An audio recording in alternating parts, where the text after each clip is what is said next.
Donc, le processus de recrutement lui-même de volontaires fait partie, comme je l'ai dit, de la politique du gouvernement. Dans le cas d'espèce, il est piloté par le Centre national pour la promotion du volontariat, appuyé par le ministère de l'Éducation nationale, de l'enseignement supérieur et de la recherche scientifique. Ce n'est pas nous qui recrutons, ils sont recrutés par ce centre-là. Donc, nous avons des besoins d'enseignants même en dehors de la grève. Autrement dit, je l'ai dit tantôt, même si la grève prenait fin aujourd'hui, nous avons besoin de ces volontaires. Donc, à ce jour, nos besoins sont estimés à 20 625 enseignants ainsi repartis. 19 713 pour le fondamental 1 et 2, et le préscolaire 912 pour le secondaire. Les enseignants volontaires seront recrutés pour une durée de 6 mois et iront jusqu'au bout de leur contrat. Ce recrutement intervient au niveau régional sous la responsabilité des antennes du Centre national pour la promotion du volontariat.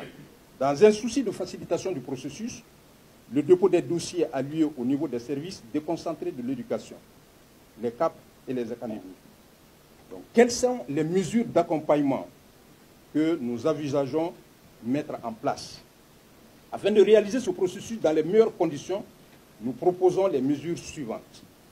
Une formation d'appoint de 5 jours pour les nouvelles recrues.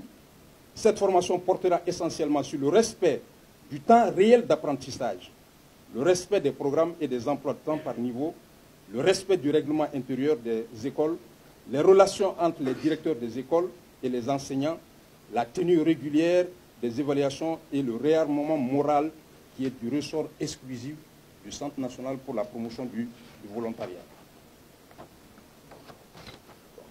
Il est également envisagé le suivi, encadrement assorti d'un calendrier de supervision. Le suivi se fera suivant 2 modalités. Un suivi par le niveau central en relation avec le Centre national de la promotion du volontariat et au niveau déconcentré d'une part, le suivi de proximité par les directeurs d'école d'autre part. Les suivis entrepris par les agents du niveau central et des services déconcentrés a pour objet de vérifier la présence physique des volontaires sur le terrain, d'identifier les difficultés au niveau des structures et d'apporter les correctifs nécessaires. Quant au suivi de proximité effectué par les directeurs, il porte sur le respect des normes pédagogiques, notamment les fiches de préparation, le respect des programmes officiels et les évaluations. Nous prévoyons en outre la mise à disposition des ressources pédagogiques, à savoir les guides, les programmes et les manuels scolaires.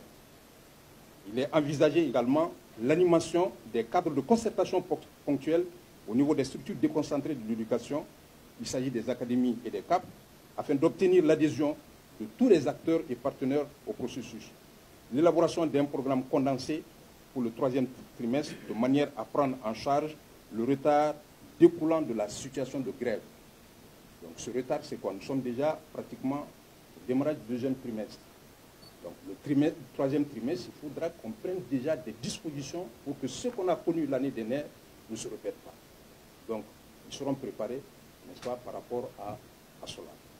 Donc voilà, en quelques mots, ce que je voulais donner comme clarification et spécification concernant le recrutement de 15 000 volontaires. Je dis, c'est un plan B qui n'aura lieu que lorsque il n'y aurait pas de point d'accord. S'il y a un point d'accord, il n'y aura pas ce plan B. Le recrutement, n'est-ce pas, des enseignants année par année continue. Déjà, il y a eu un concours de recrutement, de recrutement pour la fonction publique des collectivités. On attend les résultats. Donc ce processus va continuer. Merci.